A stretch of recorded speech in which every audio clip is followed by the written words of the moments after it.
reciting all those things together. You will gradually learn it by heart.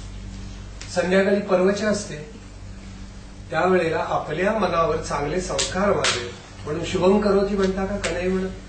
किती जण म्हणतात? That's great. शाबास. हे कधीही विसरू नका. शुभम करोती कल्याणम आरोग्यम धनसंपदा शत्रुबुद्धी विनाशाय दीपज्योती नमस्ते. पुढे दिव्या दिव्या दीपकार कानी कुंडल बोधिया दिव्याला पाहून नमस्कार दिवा लावला देवापाशी उजेड पडला तुळशी पाशी माझा नमस्कार सर्व देवांच्या.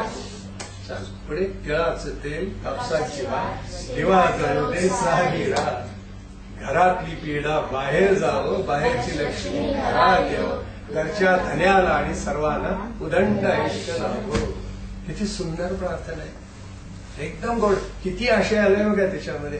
तर हे सगळं उठल्यापासून झोपेपर्यंत आणि झोपताना सुद्धा देवाला म्हणा वा काय दिवस छान गेला, मस्त खेळलं, मस्त अभ्यास केला, छान खाल्लं आणि मग सर्वे सुखीनं संतू म्हणायचं मग झोपायचं. This is absolutely. Start calling your parents as आई बाबा first and grandparents says aji and azoba. Hi mom, hi dada, dada वगैरे काही नाही म्हणायचं आता यापुढे.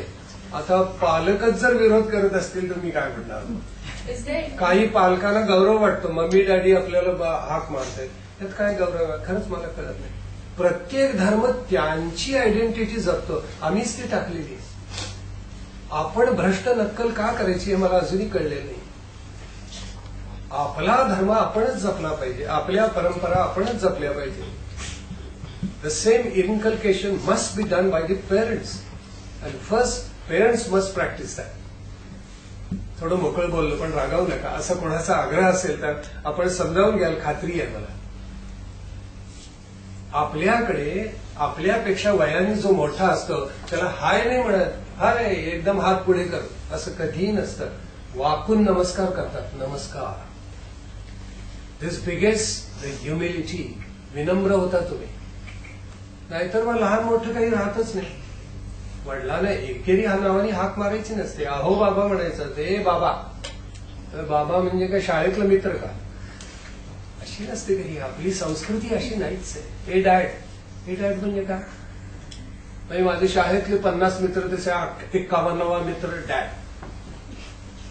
He is not only friend, he is a philosopher, his guide, his elder person, and to have a dialogue with him, always show respect.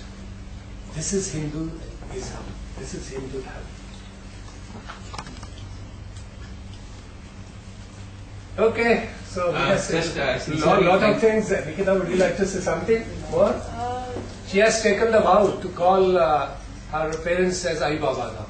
No, I do. So she is your Thai, no? I have always been calling them Ai Baba. I am telling them, so they should imitate you. No, मग त्याच्यामध्ये आता दीदी तेच करते तेव्हा तुम्ही तेच करा सगळे. ताई तुमची जे करते ते करायचं.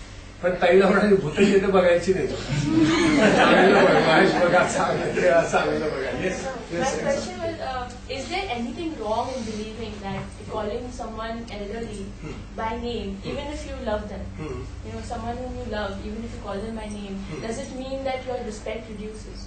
Naturally. There is no doubt about it. There are certain ways of showing respect to the person. And that's why mummy and daddy, they don't call by the first name. In every culture, Abu, they call it Abu. क्या बोलते हैं?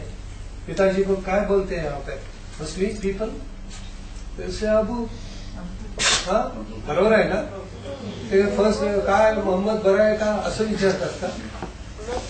आपणच ते प्रथा सोडलेली आहे सगळे. They show respect. मग आपण ते का करू नये? म्हणजे थोडक्यात सांगायचा भावार्थ असा की ते जसं रिस्पेक्ट दाखवतात तसं आपण करायला पाहिजे. Okay, so we have said so many things to get that. हां, मुलांना कॉन्सन्ट्रेशन वाढवण्यासाठी तुम्ही काय सल्ला? हां, yes, it's a good question that you have asked. Vivekananda said concentration is the only method of acquiring knowledge. म्हणजे तुम्हाला ज्ञान हवं असेल तर मनाची एकाग्रता करता आली पाहिजे. मनाची एकाग्रता त्यामुळे होते एका वेळेला एकच करायचं. आता तुम्ही काय करता, इकडे टीव्ही चालू असतो आणि तुमचा अभ्यासही चालू असतो. असं म्हणतात बुवा, मला तरी येत नाही असा अभ्यास. तर तुम्ही ग्रेटच आहात, 2